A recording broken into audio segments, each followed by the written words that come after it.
Jamkhandi APMC ಬಳಿ ಸಜ್ಜಿ ಹನುಮಾನ ದೇವಸ್ಥಾನದ ಹತ್ತಿರ ಬಿಡಾಡಿ ದನಗಳ ಕಾಡಾಟದಲ್ಲಿ ವಿದ್ಯಾರ್ಥಿ ಸಿಲುಕಿಕೊಂಡು ಟ್ರ್ಯಾಕ್ಟರ್ ಗಾಲಿಗೆ ಸಿಲುಕಿಕೊಂಡು ವಿದ್ಯಾರ್ಥಿ ಸಾವನ್ನಪ್ಪಿದ್ದಾನೆ.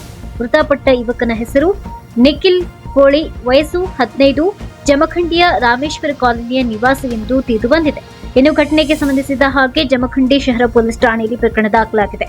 ಸ್ಥಳಕ್ಕೆ ಭೇಟಿ ನೀಡಿದ ಸ್ಥಳೀಯ ಶಾಸಕ ಜಗದೀಶ್ ಗುಡುಗುಂಟಿ ಅವರು ತಾಲೂಕು ಆಸ್ಪತ್ರೆಗೆ ತೆರಳಿ ಯುವಕನ ತಂದೆ ತಾಯಿಗೆ ಸಾಂತ್ವನ ಹೇಳಿದರು. ಪ್ರವೀಣ್, ಸಿದ್ದಿ ಟಿವಿ, ಜಮಖಂಡಿ.